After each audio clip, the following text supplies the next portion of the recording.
গুনাহ করছি, যদি এত গুনাহ নিয়ে আমি আল্লাহর সামনে দাঁড়াবো, কবরের ভিতরে যাই, এত গুনাহ নিয়ে আমি কবরের ভিতরে যাই, তাহলে আমার কিন্তু ফেরেশতা আল্লাহ কিন্তু রক্ষা দিবে না। তার ভিতর কাজ করছে আল্লাহর ভয়, জীবন যেভাবে কাটাইছে, কিন্তু কবরে যাওয়ার সময় সে মরণের সময় একটা ওসিয়ত করে গেছে, মরণের পূর্বে বইলা গেছে, আমাকে আমার লাশটা মরণের পরে তোমরা আমার লাশটাকে জ্বালাইবা, জ্বালায়া তোমরা এক কাজ করবা, ফুরবা, ফুইরা চাই করবা, চাই কইরা একবারে ফ্রেশ চাই করবা, চাই করার পর ওই চাইগুলাকে ফ্রেশ করবা, আটার মতন ফ্রেশ করিয়া, বালুর মতন ফ্রেশ করিয়া, ময়দার মতন ফ্রেশ করিয়া তোমরা ওই আটাগুলাকে, ওই ছাইগুলাকে তিনটা ডাবা করবা, তিনটা টুকরা করবা, তিনটা ভাগ করিয়া একটা ভাগকে তোমরা হাওয়ার মধ্যে উড়ে দিবা, আর একটা ভাগকে তোমরা পানির মধ্যে ফেলে দিবা, আর একটা ভাগকে তোমরা জমিনের মধ্যে উপরে ফেলে দিবা। এরকম ভাবে ওসিয়ত কইরা দিল। আর আল্লাহ রাব্বুল আমিন এর মানসা হইল আজরাইলকে পাঠায় দিয়ে ওই ব্যক্তির কাছে, জানটা কবজ হয়ে গেল, ওই ব্যক্তি মারা গেল। মরণের পর আল্লাহ তাআলা তাকে জিজ্ঞাসা করলো, বান্দারে তুই এইটা করলে কেন, এরকম কাজ করলে কেন, তুই তো মইরা গেলে গা, তোর ছেলে মেয়েদেরকে এরকম ওসিয়ত করলে, ছেলে মেয়েরা ওসিয়ত অনুযায়ী তাকে মরণের পর ফুইরা ছাইগুলা কইরা তিনটা ভাগ করলো, তিনটা ভাগ করিয়া একটা উড়ায় দিল বাতাসে, একটা সাগরের পানির মধ্যে, একটা জমিনের উপরে ছাইরা দিল। এই তিনটা যখন করলো, মরণের পর আল্লাহ রাব্বুল আমিন তার বান্দাকে জিজ্ঞাসা করলেন, রে বান্দা এই কাজ করলে কেন? বান্দা বলে, রব্বুল আমিন আমি তো জিন্দেগি চালাইছি, সারা জীবন শুধু পাপ করছি, অন্যায় করছি, আহাজারি করছি, এইভাবে আমি দেখলাম কবরের মধ্যে গেলে আপনার প্রতি আমার বই আইসা গেল, জাহান্নামের প্রতি বই আইসা গেল, চিরস্থায়ী জাহান্নাম আপনি আমাকে মালিক দিয়ে দিবেন। আমার আপনার বইয়ের কারণে, জাহান্নামের বইয়ের কারণে গো আল্লাহ, আমি শেষ মুহূর্ত আল্লাহ আমি লুকাইছিলাম আপনাদেরকে, জানি আপনি আমাকে পাইবেন না, আপনি আমাকে তালাশ করে পাইবেন না, আপনার বই এরকম করছি, যদি পান তাহলে শাস্তি আমাকে দিবেন। আল্লাহ রাব্বুল আমিন বলে, এখন পাইছিনি আমি। আল্লাহ বলল, ও বাতাস তোমরা কই ছাইগুলা দেও, ও সাগরের নদী তোমরা ছাইগুলা দিয়ে দাও। বলার পরে সব ছাইগুলো একত্রিত হইয়া স্ট্রাকচারটা আবার নতুন করে তৈয়ার হয়ে গেল। বান্দাকে রূহ দিল, যাতা করলো। আল্লাহ জিজ্ঞাসা করলো, বান্দা বলেন, আল্লাহ আমি মনে করছিলাম তুমি আল্লাহ আমারে বিচাইরা পাইতা না, আমি মনে করেছিলাম রব্বুল আমিন এত অন্যায় করছি, মনে হয় আপনি আমাকে তালাশ করে পাইবেন না, যদি স্বাভাবিক অবস্থায় আসি তাহলে আমাকে তো আপনি ছাড়বেন না, এত গুনাহ করেছি। আল্লাহ বলেন, এখন পাইছিনি? বলে, হ্যাঁ আল্লাহ পায়া পাইছেন, ধরা খায় গেছি গো আল্লাহ। ও বান্দা আমি হইলাম রহমান, আমি হইলাম রহিম, বান্দারে যাই করছো না কেন আমি আল্লাহ তোমারে মাফ করে দিছি।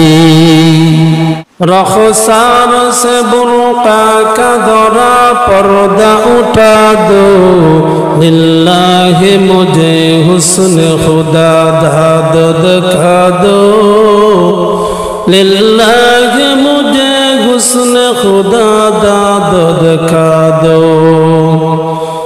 ऐ बहन करम सदक़ हुसैन बिन अली का,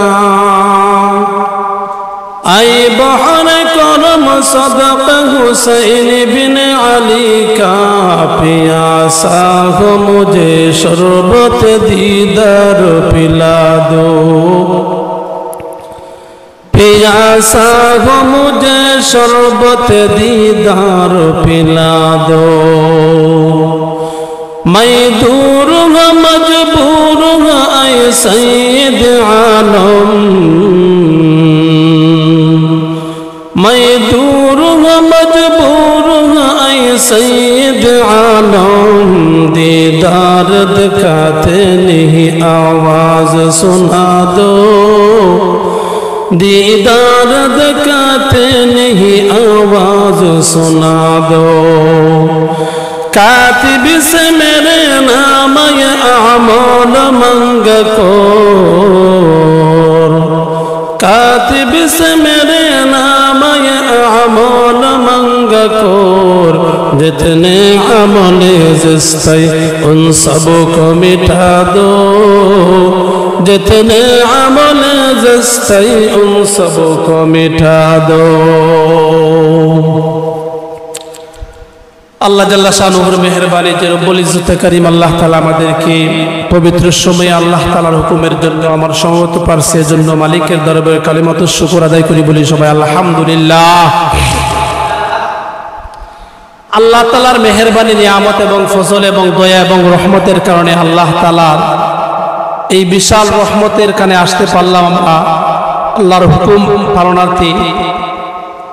তো মহান রব্বুল আলামিন আল্লাহ তাআলা যাকে তৌফিক দান করে সেই ব্যক্তির প্রতি আল্লাহ তাআলা তার মনের ভিতরে এই প্রেরণা সৃষ্টি করিয়া দিয়ে যে তুমি এই রহমতের জায়গার মধ্যে যাও।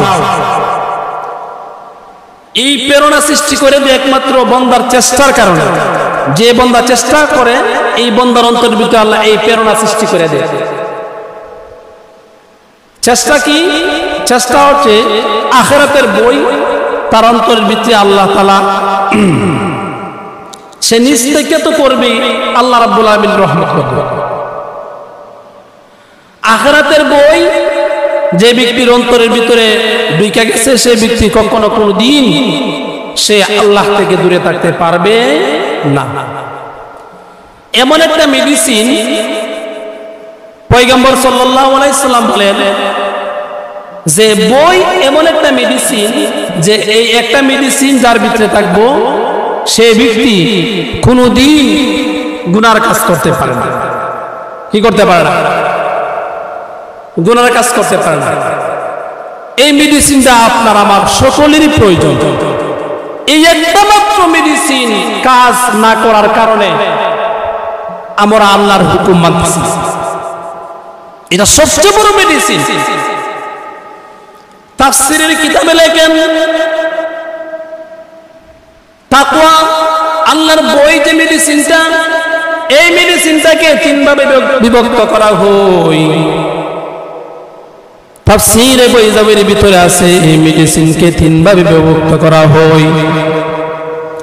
একটা হলো ভিআইপি ধরনের তাকওয়া, আরেকটা হইল মধ্যম পন্থার তাকওয়া, আরেকটা হইল নিম্নের তাকওয়া।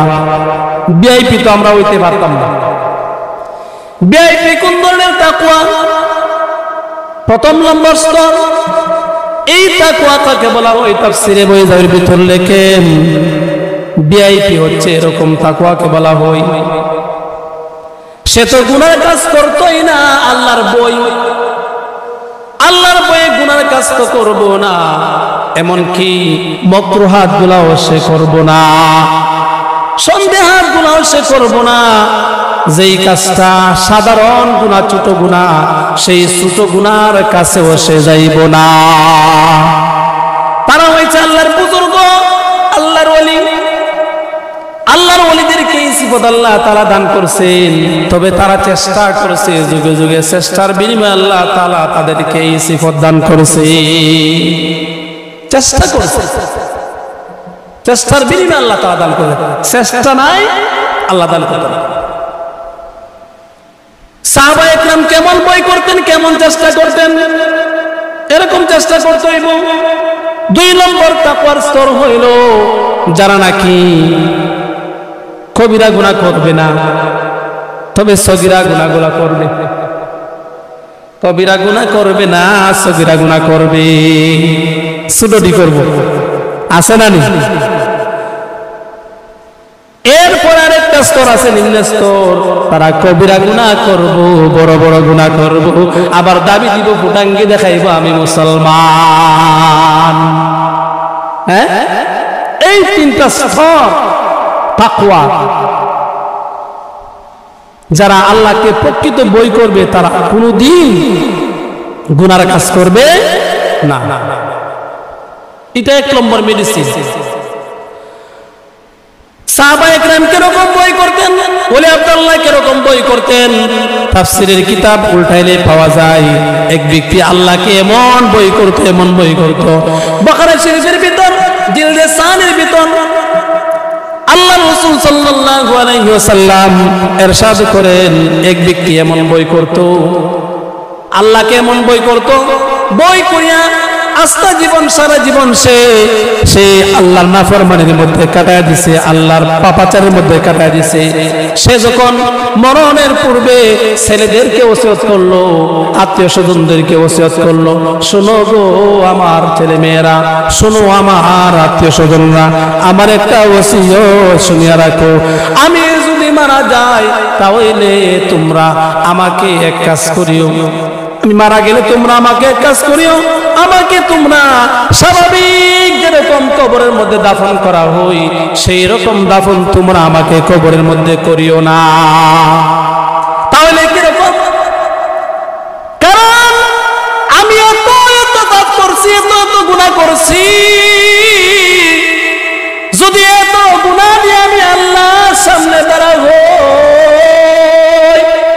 কবরের ভিতরে যাই, এত গুনাহ নিয়ে আমি কবরের ভিতরে যাই, তাহলে আমার কিন্তু ফেরেশতা আল্লাহ কিন্তু রক্ষা দিবে না।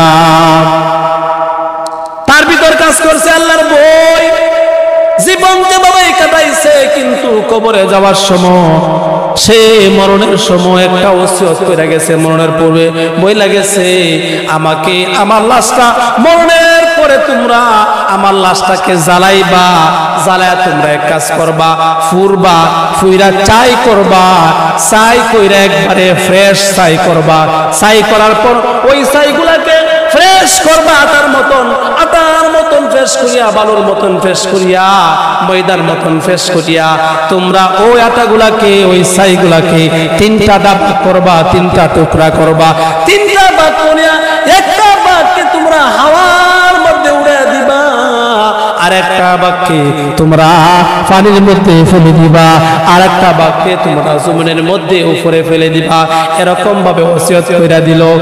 আর আল্লাহ রাব্বুল আলামিন এর মানসা হইল আজরাইলকে পাঠায় দিয়ে ওই ব্যক্তির কাছে, জানটা কবজ হয়ে গেল, ওই ব্যক্তি মারা গেল।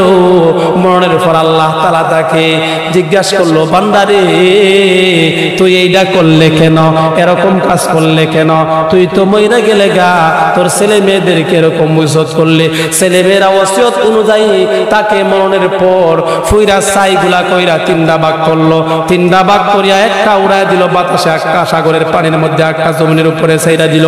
এই তিনটা যখন করলো, মরণের পর আল্লাহ রাব্বুল আমিন তার বান্দাকে জিজ্ঞাসা করলেন, রে বান্দা এই কাজ করলে কেন? বান্দা বলে, রব্বুল আলামিন আমি তো জিন্দেগি চালাইছি, সারা জীবন শুধু পাপ করছি, অন্যায় করছি, আহাজারি করছি, এইভাবে আমি দেখলাম কবরের মধ্যে গেলে আপনার প্রতি আমার বই আইসা গেল, জাহান্নামের প্রতি বই আইসা গেল, চিরস্থায়ী জাহান্নাম আপনি আমাকে মালিক দিয়ে দিবেন, আমার আপনার বইয়ের কারণে, জাহান্নামের বইয়ের কারণে গো আল্লাহ আমি শেষ মুহূর্ত আল্লাহ আমি লুকাইছিলাম আপনাদেরকে, জানি আপনি আমাকে পাইবেন না, আপনি আমাকে তালাশ করে পাইবেন না, আপনার বই এরকম করছি, যদি পান তাহলে শাস্তি আমাকে দিবেন। আল্লাহ রাব্বুল আলামিন বলে, এখন পাইছিনি আমি।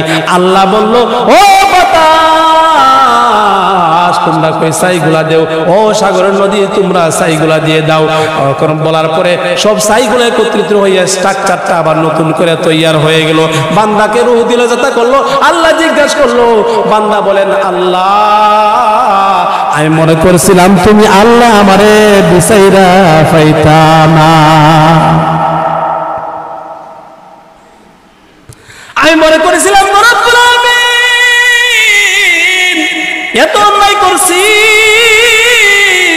মনে হয় আপনি আমাকে তালাশ করে পাইবেন না, যদি স্বাভাবিক অবস্থায় আসি তাহলে আমাকে তো আপনি ছাড়বেন না, এত গুনাহ করেছি। আল্লাহ বলেন, এখন পাইছিনি? বলে, হ্যাঁ আল্লাহ পায়া ফেলছেন, ধরা খায় গেছি গো আল্লাহ। ও বান্দা আমি হইলাম রহমান, আমি হইলাম রহিম, বান্দারে যাই করছো না কেন আমি আল্লাহ তোমারে মাফ করে দিছি। তুমি তো একবার তো আমাকে বই করছো, যে আমারে পাইলে আর তুই তো না, এই বইটা তো আমার তুমি করছো, এই বইয়ের কারণে যাও তোমার আমি আল্লাহ মাফ করে দিলাইছি। সে বই তো আমাদের অন্তর থাকতেই, বই সে বই তো থাকতেই। আমি বুঝার পরে যাতে আমার মানুষকে ঠকাইতাম না, মাফের মধ্যে কম দিতাম না, ওজনে কম দিতাম না। ব্যবসা করেন 42 মনে মন 41 মনে মন কিনা নেন, দেন সময় দেখা দেন 40 মন দিচ্ছি, বাড়িতে নিয়ে দেয় 35 কেজি, 40 কেজি দিচ্ছেন বাড়িতে নিয়ে দেয় কয় কেজি, 35 কেজি হয়েছে। দেখা আলাদা দিচ্ছেন যে ওই আরো বেশি হয়েছে, ওই আরো বেশি হয়েছে, আরো দেওয়ার সময় 2 কেজি দেওয়া দিচ্ছে, তারপর আবার 5 কেজি শর্ট। আহা, ধ্বংস ধ্বংস ওদের জন্য। আল্লাহ বলেন ওয়াইলুল লিল মুতাফফিফিনা আল্লাযীনা ইযা ইকতালু আলান নাসি ইস্তাওফুন। ধ্বংস ওদের জন্য যারা মাফের মধ্যে ওজনের মধ্যে বেশ কম করবে, আনবে বেশি দিবে কম, আনবে বেশি দিবে কম, তাদের জন্য ধ্বংস। মাফের মধ্যে কম দিলে চলবো না। আরে ভাই মাফের মধ্যে খুব কম দেয়, বলেন তো দেখি, যার ভিতরে আল্লাহর তাকওয়া আছে সে কি মাফের মধ্যে কম দিবনি বলেন? এই যে একটা মেডিসিন, তাকওয়ার মেডিসিনটা যার ভিতরে থাকবে সে কখনো কোনোদিন কম দিতে পারবে না।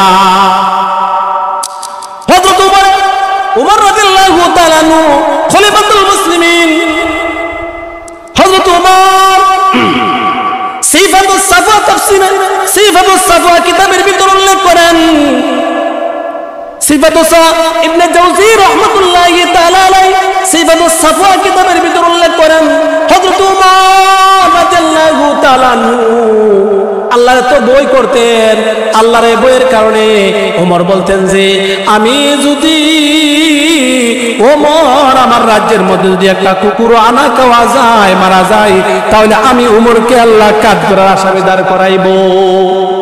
সিফাতুস সাফওয়া কিতাবের ভিতর ইমাম ইবনে জাওজি রাহমাতুল্লাহি তাআলা আলাইহি লেখেন, উনি ওনার কিতাবের ভিতর উল্লেখ করেন হযরত ওমর রাত্রের বেলা একজন খাদেমকে নিয়ে বের হয়ে গেলেন, একজন খাদেমকে নিয়ে বের হয়ে গেলেন, রাষ্ট্র পরিচর্যা করতেছে।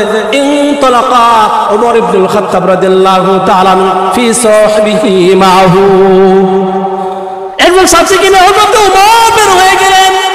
বের হয়ে যাওয়ার পর ওমর তালাশ করতেছেন, দেখতেছেন রাষ্ট্রের মধ্যে কে কোন হালতের মধ্যে চলছে, কোন মানুষটা বিপদের মধ্যে, কে ভাত খাইছে কে না খাইছে, কে খাইছে কে না খাইছে, এই তালাশ করতে করতে হযরত ওমর এক জায়গার মধ্যে যাইলেন, খলিফাতুল মুসলিমিন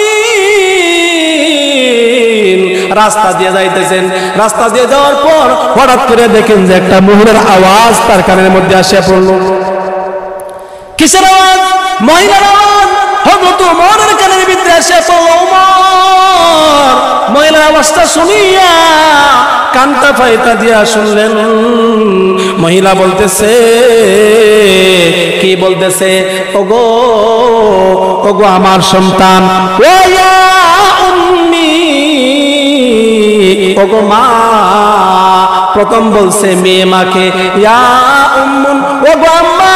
আপনি যে বললেন দুধের মধ্যে পানি মিশানোর জন্য, দুধের মধ্যে পানি নিষেধ করেছেন হযরত ওমর রাদিয়াল্লাহু তাআলা আনহু, খলিফাতুল মুসলিমিন ওমর ইবনুল খাত্তাব নিষেধ করেছেন দুধের মধ্যে পানি মিশানোর জন্য। দুধের মধ্যে মা গো আমি কেমনে পানি মিশাইমু?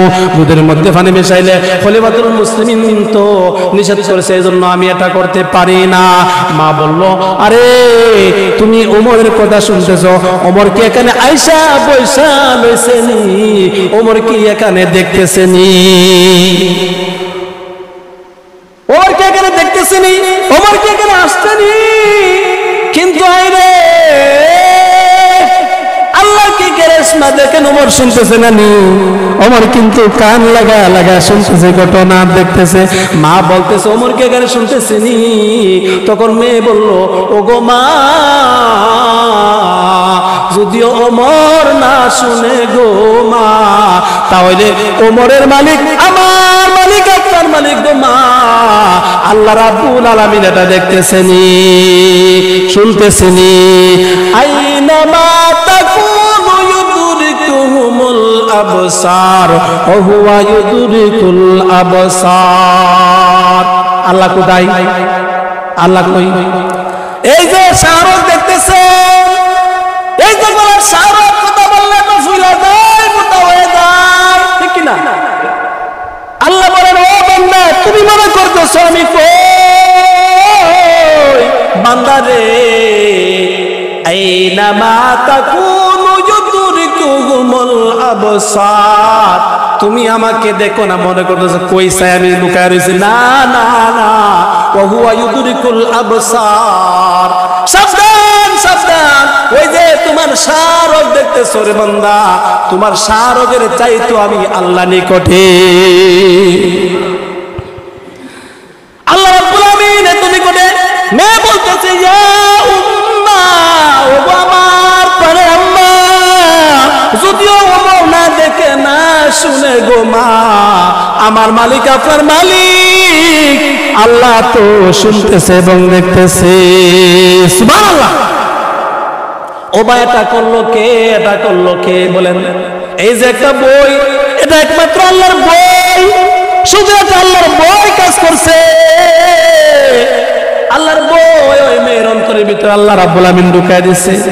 আল্লাহর বই না থাকলে কিন্তু এই মেয়ে কোনোদিন এটা করতো না। আমরা তো 5 কেজি দুধের মধ্যে আরো 5 কেজি পানি মিশাই, ঠিক কিনা? 10 কেজি বানায়, ঠিক কিনা? 2 নম্বর বানায়, ঠিক কিনা? আরে বাদ পারি ওজনে কম দেই, ঠিক কিনা? ওজনে কম দিয়া বাদ পারি কইরা মাপের মধ্যে কম দিয়া, এরকম করলে আপনার আমার লস। কোন দিন বুঝবেন? যেদিন মরবেন সেদিন বুঝবেন, এখন বুঝবেন না। হযরত ওমর বললেন যে হায় রে, এই মেয়ে তো ভালো, এই মেয়ে তো ভালো। হযরত ওমর চিন্তা করলেন না না না, এত ভালো মেয়ে আমার এই এলাকার মধ্যে আছে, ওই মেয়ের সারা যাইব না। হযরত ওমর ওই মেয়ের জন্য, হযরত ওমর রাদিয়াল্লাহু তাআলা আনহু, হযরত ওমরের ছেলে নাম হইল আব্দুল্লাহ। নাম কি? নাম কি? আব্দুল্লাহ। নাম কি? হযরত ওমরের ছেলে নাম হইল আব্দুল্লাহ। আব্দুল্লাহর জন্য, আব্দুল্লাহর জন্য হযরত ওমর ওই যে দুধওয়ালির মেয়ে, ওই দুধওয়ালির মেয়েকে আব্দুল্লাহর জন্য হযরত ওমর তাকে বিবাহ করায় আনেছে। সুবহানাল্লাহ। বলছে এটা সাধারণ কোন মেয়ে না, যে মেয়ের ভিতরে আমি ওমর দেখি না, আল্লাহ তো উপস্থিত নাই, কিন্তু আল্লাহ তো সব দেখে। যে মেয়ের ভিতরে তো তাকওয়া ওয়ালা কথা থাকতে পারে, সেই মেয়ের গর্ভ থেকে অবশ্যই ভালো সন্তানের আশা করা যায়, ঠিক কিনা? এজন্যই তাকওয়া থাকতে হইব। শুনেন, আপনাদের অন্তরের ভিতরে তাকওয়া থাকতে হইব, তাহলে কিন্তু ছেলে সন্তান ভালো হইব। তাফসীরের কিতাবে লেখেন যে এই যে আব্দুল্লাহর জন্য ওই মেয়ে দুধওয়ালি মেয়েকে বিবাহ করায় আনিল, ওই মেয়ের গর্তে, ওই মেয়ের নসল থেকে ওমর ইবনে আব্দুল আজিজ জন্মগ্রহণ করেছেন। সুবহানাল্লাহ। ওমর ইবনে আব্দুল আজিজ জন্মগ্রহণ করেছেন। ওমর ইবনে আব্দুল আজিজ কে? যাকে ওমরে সানি বলা হয়। ওমর ইবনে আব্দুল আজিজকে এই যে দুধওয়ালি মেয়ের গর্তে আব্দুল্লাহকে বিবাহ করা নিছে হযরত ওমর খলিফাতুল মুসলিমিন ওমর, এই মেয়ের গর্তে জন্মগ্রহণ করছে ওমরে সানি, যাকে ওমর ইবনে আব্দুল আজিজ বলা হয়। ওমর ইবনে আব্দুল আজিজকে ইতিহাসের কিতাবে, বেদান সহ অনেক কিতাবের ভিতর উল্লেখ করেন। আব্দুল্লাহ হযরত মুহাম্মদ ইবনে আব্দুল্লাহ তাদের সালার মধ্যে উল্লেখ করেন। কি উল্লেখ করেন? যে হযরত ওমর ইবনে আব্দুল আজিজ এমন শাসক ছিলেন, এমন আল্লাহকে বই করতেন গো। কেমনে বই করতেন? ওই যে যার গর্তে জন্ম নিছে ওই মাও তো আল্লাহকে বই করতো, ঠিক কিনা? আরে সে যখন জন্ম নিল, বড় হইল, তাকে যেদিন নাকি খেলাফতের মসনদে বসাইল, চেয়ারের মধ্যে খলিফাতুল মুসলিমিন হয়ে গেল ওমর সানি। ওমর ইবনে আব্দুল আজিজ যেদিন খেলাফতের মস্তদের মধ্যে বসাইল, সে আল্লাহর ভয় এত কাজ করছিল তার অন্তরে, সে বইয়ের কারণে আমি এই রাষ্ট্র কিভাবে চালাইমু, আমি ওমর ইবনে আব্দুল আজিজ কিভাবে এই রাষ্ট্রে চালাইমু, সে বইয়ে ছোট বাচ্চার মতন চিৎকার মারিয়া কান্না করতে শুরু করলো, চিৎকার মারিয়া কান্না করতে শুরু করলো। চিৎকারতেছে এমনকি অন্যান্য কিতাবের মধ্যে লেখেন সে চিৎকারতে চিৎকারতে গইরাইয়া গইরাইয়া সে কান্না আরম্ভ করলো শুধু বাবা বাচ্চাদের মতো। আমি এই দায়িত্ব নিমু না, আমি এই দায়িত্ব নিমু না, আমার দ্বারা দায়িত্ব আদায় হবে না, আমি আল্লাহর আসামির কাঠ করার মধ্যে দাঁড় হইতে পারবো না। এই ছিল ওমর ইবনে আব্দুল আজিজ। সে ক্ষমতা পাওয়ার পরে ক্ষমতা ছাড়ার জন্য, ক্ষমতা দায়িত্ব না নেওয়ার জন্য সে শিক্ষার ছিল ওমর ইবনে আব্দুল আজিজ। আর বর্তমান ক্ষমতা টিকানোর জন্য কি না করতেছে, কি না হইতেছে ক্ষমতা টিকানোর জন্য, লাশের পর লাশ, মানুষের পর মানুষ, মানুষকে পাখির মতো গুলি করা হচ্ছে, ঠিক কিনা? মানুষদেরকে পাখির মতো গুলি করা হচ্ছে। কোটা আন্দোলনের নাম দিয়ে, কোটা আন্দোলনের নাম কিন্তু হয়েছে, কিন্তু এটা নাম কোটা আন্দোলন দিছে, দিলে কি হইব? একটা শর্ত কোটা আরো 9টা শর্ত রয়েছে, একটা মানছে তো মানছে, আরো 9টা বাকি রয়েছে মানছে না। একজন প্রধানমন্ত্রী রাষ্ট্রের বুদ্ধির মধ্যে থাকার কারণে হাজার হাজার মানুষ প্রধানমন্ত্রীর মতো এসে বেশি শিক্ষিত মানুষও মারা যাইতেছে, ঠিক কিনা? আরে একজন মানুষের জন্য যদি তুমি, একজন মানুষের জন্য তুমি শত শত মানুষকে যদি তুমি ফাঁসির কাছে ঝুলাইতে পারো, ঠিক কিনা? একজন মানুষের জন্য যদি তুমি শত শত মানুষকে ফাঁসির কাছে ঝুলাইতে পারো, রাজাকার হে রাজাকার, তোমার আব্বা রাজাকার সব বীরে মাফ করে দিছিল, তুমি গদ্দির মধ্যে আয়া আবার তোমার বাপের অমান্য করে আবার তাদের বিচার শুরু করছো, ঠিক কিনা? বিচার যে শুরু করছো তাই নয়, তাই নয়। আরে যে সময় যারা ছোট ছিল তাদেরকে তুমি ক্ষমতার লোভের কারণে, হোক কথা বলার কারণে জ্যেষ্ঠ জ্যেষ্ঠ মুরব্বীদেরকে তুমি ফাঁসির কাছে ঝুলাইছো, যারা রাজাকার ছিল না তাদেরকে তুমি রাজাকার বানায় ফাঁসির কাছে ঝুলাইছো, ঠিক কিনা? যদি তুমি এরকম করতে পারো, প্রধানমন্ত্রী শুনিয়া রাখো, ও প্রধানমন্ত্রী, তুমি যেরকম একজন বাবার জন্য যদি তুমি শত শত মানুষের ফাঁসির কাছে ঝুলাইতে পারো, তাহলে তুমি একজন চেয়ারের মধ্যে প্রধানমন্ত্রী হিসাবে বৈশা রইছ, তুমি একজন প্রধানমন্ত্রীর জন্য হাজার হাজার ছাত্র জনতা মরতেছে, তাহলে তোমার কইবার ফাঁসি দেওয়া লাগবে, ঠিক কিনা? এজন্য চেয়ার নিয়ে কোথায় নাই বাংলাদেশে চলছে। আমরা চেয়ারের পাগল না, চেয়ারের পাগল না হোক, আমাদেরকে বলতে হইবে হক বইলা যদি আমরা ফাঁসির কাছে ঝুলে তারপর আমরা ফাঁসি দিতে রাজি, ঠিক কিনা? ওমর ইবনে আব্দুল আজিজ এমন ছেলে ছিলেন, এমন খলিফা ছিলেন, ওমরকে যেদিন খেলাফত দেওয়া হয়েছে হাউ মাউ করে কাঁদছে। তাফসীরের কিতাবে লেখেন, রিসালার ভিতর লেখেন, ইতিহাসের ভিতর লেখেন, ওমর রাদিয়াল্লাহু তাআলা আনহু যেদিন নাকি ইন্তিকাল করে, এদিন দেখলো যে এক ব্যক্তি দেখলো যে বাঘ তার ছাগলকে দইরা, বাঘটাকে ধরছে, বাঘ ছাগলকে দইরা খাইতেছে, হরিণকে দইরা দইরা খাইতেছে, আক্রমণ করতেছে, তার মুখ রক্তে রঞ্জিত হয়ে গেল, রক্তে রঞ্জিত হয়ে গেল। ওই ব্যক্তি চিৎকার মারে দেন, হাই রে কি হইল, কি হইল? আজকে বুঝতে পারলাম ওমর ইবনে আব্দুল আজিজ বুঝি আজকে মারা গেছে। কেমনে বুঝলেন, কেমনে বুঝলেন? কারণ ওমর ইবনে আব্দুল আজিজ এমন ব্যক্তি ছিলেন যে ব্যক্তির যুগে ওমর ইবনে আব্দুল আজিজ যতদিন রাষ্ট্র চালাইছে, বাঘে এবং বৈশে, ছাগলে, বেড়ায়, দুম্বায়, হরিণে সবগুলা এক লাইনে একসাথে মিলিয়ামিশে ঘুমাইছে, মিলিয়ামিশে খাবার খাইছে, একবারে কখনো আক্রমণ করছে না। এই ছিল ওমর ইবনে আব্দুল আজিজ। সে ওমর ইবনে আব্দুল আজিজ কেমনে হইছে, কেমনে হইছে, কার করতে হইছে? ওই যে খলিফাতুল মুসলিমিন ওমর রাদিয়াল্লাহু তাআলা আনহু, ওই যে খলিফাতুল মুসলিমিন ওই দুধওয়ালি মহিলাকে বিবাহ করাইয়া তার ছেলের জন্য আব্দুল্লাহর জন্য নিয়ে এসেছিল, ওই আব্দুল্লাহর ঔরসে হয়েছিল ওমর ইবনে আব্দুল আজিজ। আল্লাহু আকবার। এই ওমর ইবনে আব্দুল আজিজ কি না করছে? এই যে আমরা খুতবা দেই না, ফাদকুরুনি, খুতবা সানির মধ্যে লাস্টের দিক দিয়ে আমরা বলি কি ফাদকুরুনি, ইন্নাল্লাহা ইয়া'মুরু বিল আদলি ওয়াল ইহসান ওয়া ইতা'i যিল কুরবা ওয়া ইয়ানহা আনিল ফাহশা'i ওয়াল মুনকারি ওয়াল বাগই ইয়া'দুকুম লা'আল্লাকুম তাযাক্কারুন ফাযকুরুনি আযকুরুকুম ওয়াশকুরুলি ওয়ালা তাকফুরুন। খুতবা যে আমরা পড়ি সানি খুতবার মধ্যে, সানি খুতবার ভিতরে এই যে একটা লাইন আমরা পড়ি, এই যে আল্লাহর আয়াতটা পড়ি, যত সানি খুতবা পৃথিবীর মধ্যে পড়া হয় এই আয়াতটা অধিকাংশ জায়গার মধ্যে পড়া হয়। এই ওমর ইবনে আব্দুল আজিজ রাহমাতুল্লাহি তাআলা আলাইহি এই আয়াতটা সানি খুতবার ভিতরে এই আয়াতটা লাগায় দিয়েছিল। সুবহানাল্লাহ। এই ছিল ওমর ইবনে আব্দুল আজিজ। শুনে রাখেন, বুঝে রাখেন, এই ছিল ওমর ইবনে আব্দুল আজিজ।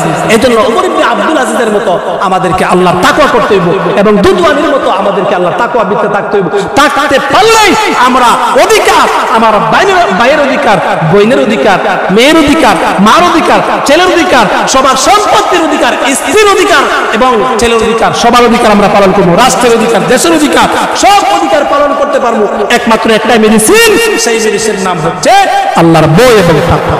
আল্লাহ রাব্বুল আলামিন আমাদের সবাইকে এই তাকওয়া এবং বই অর্জন করার